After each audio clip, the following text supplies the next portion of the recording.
नमस्कार मित्रांनो, महाराष्ट्र शासनाने शासनाच्या योजना जनतेपर्यंत पोहोचवण्यासाठी मुख्यमंत्री योजना दूत भरती सुरू केलेली आहे, ज्यामध्ये तब्बल 50,000 जागा भरल्या जाणार आहे आणि या उपक्रमातून तुम्हाला तुमच्या गावातच काम करण्याची संधी मिळणार आहे। आणि या योजनेचा लाभ घेण्यासाठी तुम्हाला 13 सप्टेंबर पर्यंत महायोजना दूतवर जाऊन ऑनलाईन अर्ज करायचे आहेत।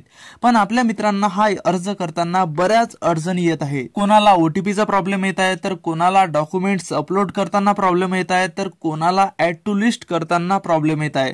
तर या सर्व प्रॉब्लेमचे काय सोल्युशन असू शकते याबाबत या व्हिडिओमध्ये आपण बघूया। तर यामध्ये सर्वात पहिली प्रॉब्लेम मुलांना येत आहे ती म्हणजे ओटीपीची।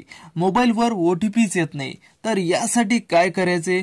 तर काही करायचे काम नाही मित्रांनो, ही वेबसाईट कधी कधी स्लो चालते, म्हणून ओटीपीला थोडा वेळ लागू शकतो। आणि जर थोडी वाट बघूनही ओटीपी येत नसेल तर रिसेंड ओटीपी वर क्लिक करा आणि यानंतरही तुम्हाला ओटीपी येत नसेल तर सध्या फॉर्म न भरता थोड्या वेळानंतर फॉर्म भरा।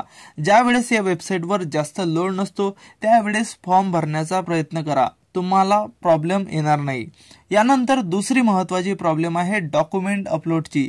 तर बऱ्याच मित्रांना डॉक्युमेंट अपलोड करताना प्रॉब्लेम येत आहे। तर डॉक्युमेंट अपलोड करताना 2-3 गोष्टीची काळजी घ्या मित्रांनो, त्यानंतर तुम्हाला यात प्रॉब्लेम येणार नाही। तर सर्वात पहिली म्हणजे तुमच्या डॉक्युमेंटची साईज 500 KB पेक्षा जास्त नसलेली पाहिजे। म्हणजे जर तुम्ही थेट कॅमेऱ्यातून फोटो अपलोड करत असाल तर तो फोटो आधी गुगलवर जा, त्याची रिसाइज वर जाऊन त्याची साईज कमी करा आणि त्यानंतर ती इमेज साईज कमी केलेली इमेज डॉक्युमेंटमध्ये अपलोड करा। आणि दुसरी महत्त्वाची गोष्ट म्हणजे एज प्रूफ मध्ये कोणत्याही फॉर्मॅट मधील इमेज अपलोड करता येते, पण एज्युकेशनल डॉक्युमेंट म्हणजे मार्कशीट वगैरे अपलोड करण्यापूर्वी त्याला तुम्हाला आधी PDF मध्ये कन्वर्ट करावं लागेल आणि त्यानंतरच तो डॉक्युमेंट अपलोड होईल। या काही गोष्टीची काळजी तुम्हाला डॉक्युमेंट अपलोड करताना घ्यावी लागेल। यानंतर काही मित्रांचे एज्युकेशनल डिटेल्स सबमिट होत नाहीत। जेव्हा ते ऍड टू लिस्ट करण्याचा प्रयत्न करतात तेव्हा ते सबमिटच होत नाही। तर तुमचाही असा प्रॉब्लेम होत असेल तर एक वेळ तुमचे एज्युकेशनल डिटेल बरोबर भरले आहेत की नाही ते परत चेक करा। कारण काही मित्र ही चूक करत आहे की ते ज्या बॉक्समध्ये आपल्याला आपले पर्सेंटेज भरायचे आहेत त्या पर्सेंटेज टाकल्यानंतर त्यापुढे ते टक्क्याचं चिन्हही लावत आहेत। तर तिथे तुम्हाला फक्त आकडा टाकायचा आहे, ना की टक्क्यांचा सिम्बॉल जोडायचा आहे। तर हे जर तुम्ही टक्क्यांचा सिम्बॉल तिथे जोडत असाल तर ते तुम्हाला प्रॉब्लेम देऊ शकते आणि ते तुमचं ऍड टू लिस्ट नंतर होणार नाही।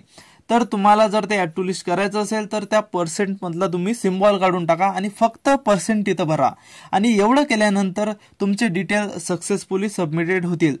तर अशा प्रकारच्या काही चुका आम्हाला होताना आढळल्या आणि यावरच तुम्ही काय करू शकता हे तुम्हाला सांगितलंय। जर या व्यतिरिक्त तुमचे काही प्रॉब्लेम असतील, काही डाऊट्स असतील तर मला कमेंट बॉक्समध्ये नक्की सांगा आणि अशीच महत्त्वपूर्ण माहिती घेऊन भेटूया पुढच्या व्हिडिओमध्ये। तोपर्यंत नमस्कार।